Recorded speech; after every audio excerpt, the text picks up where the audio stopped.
안녕하세요. 닥톡 네이버 지식인 상담의 신홍범입니다. 불면증으로 이제 고생하시는 분들이 참 많은데요. 불면증으로 고생하시는 분들이 어, 내 불면증이 얼마나 안 좋은가 이게 좀 궁금하다. 검사를 해보고 싶다 이렇게 생각하시는 분도 있고 또 이제 수면 클리닉에 오셔서 이 수면 다운 검사에 대한 얘기를 들으시면서 내가 잠을 못 자는 거 제가 너무나 잘 알아요. 굳이 잠 못 잔다라는 것을 확인하기 위해서 또 수면 검사를 받을 필요가 있을까요? 이게 검사하는 것도 좀 힘들 것 같고 불편할 것 같습니다. 이렇게 얘기하시는 분들이 있습니다.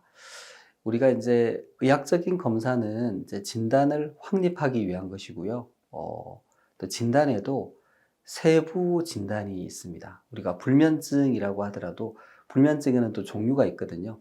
잠들기 힘든 불면증, 수면 유지가 안 되는 불면증, 새벽에 너무 빨리 깨는 불면증, 전반적으로 수면 상태는 괜찮지만 수면의 질이 떨어져 있는 그런 불면증 등 다양합니다. 그걸 이제 환자분께서 말씀하시는 내용을만을 듣고 그걸 문진이라 그러는데요. 들어서 이제 진단하는 것만으로는 좀 부족할 수 있습니다. 그래서 좀 더 객관적인 그런 검사가 필요하고 대표적인 게 이제 수면 다운 검사가 되겠습니다.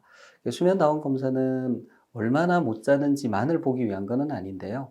실제 이제 불면증 환자분들은 누워 있는 시간 대비 한 80% 이하밖에 못 자는 경우가 많습니다. 너무 못 주무셔서 검사 중에 잠에 도움이 되는 약물을 조금 드려야 되는 경우도 있을 수 있습니다. 정말 심한 분들은 그렇고요. 이미 다량의 수면제를 드시고 있는 분들의 경우에는 그렇게 해서 수면 상태를 보는 것도 필요하고 수면제에 대한 반응이 어느 정도 되는지를 보는 것도 좀 필요할 수 있습니다. 근데 이제 무엇보다도 다른 수면 질환이 있는지 감별 진단하는 게 중요하거든요. 나는 불면증이다라고 해서 왔는데 사실 수면무호흡증이 심하거나 주무시다가 다리를 움직이는 문제가 있다든지 또 그 외에 우리가 이제 예상하지 못하는 수면 질환이 숨어 있는 경우도 있습니다. 그래서 종합적으로 파악을 하고 종합적인 처방을 내려드리는 게 필요하기 때문에 수면 검사를 이제 한다라고 보시면 되고 특히 불면증 환자에서는 뇌파의 특성을 파악하는 게 매우 중요하고요. 결국은 잘못된 뇌파 상태, 수면 뇌파가 깨끗하지 않고 잠에 방해되는 뇌파가 많이 나오는 이런 것들이 문제가 될 수 있기 때문에 수면 검사를 통해서 그걸 확인하고 또 경우에 따라서 이제 좀 더 자세한 뇌파 검사를 하기도 합니다. 이런 걸 토대로 해서 불면증, 그 사람의 불면증에 맞는 치료를 하시게 된다고 볼 수 있고요.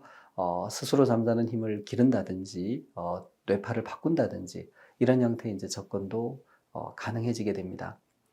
정리하면 불면증이 있는 경우에 수면 나온 검사를 통해서 많은 것을 우리가 파악할 수 있고 이를 토대로 해서 제대로 된 치료 계획을 세울 수 있다라고 말씀드릴 수 있겠습니다. 감사합니다.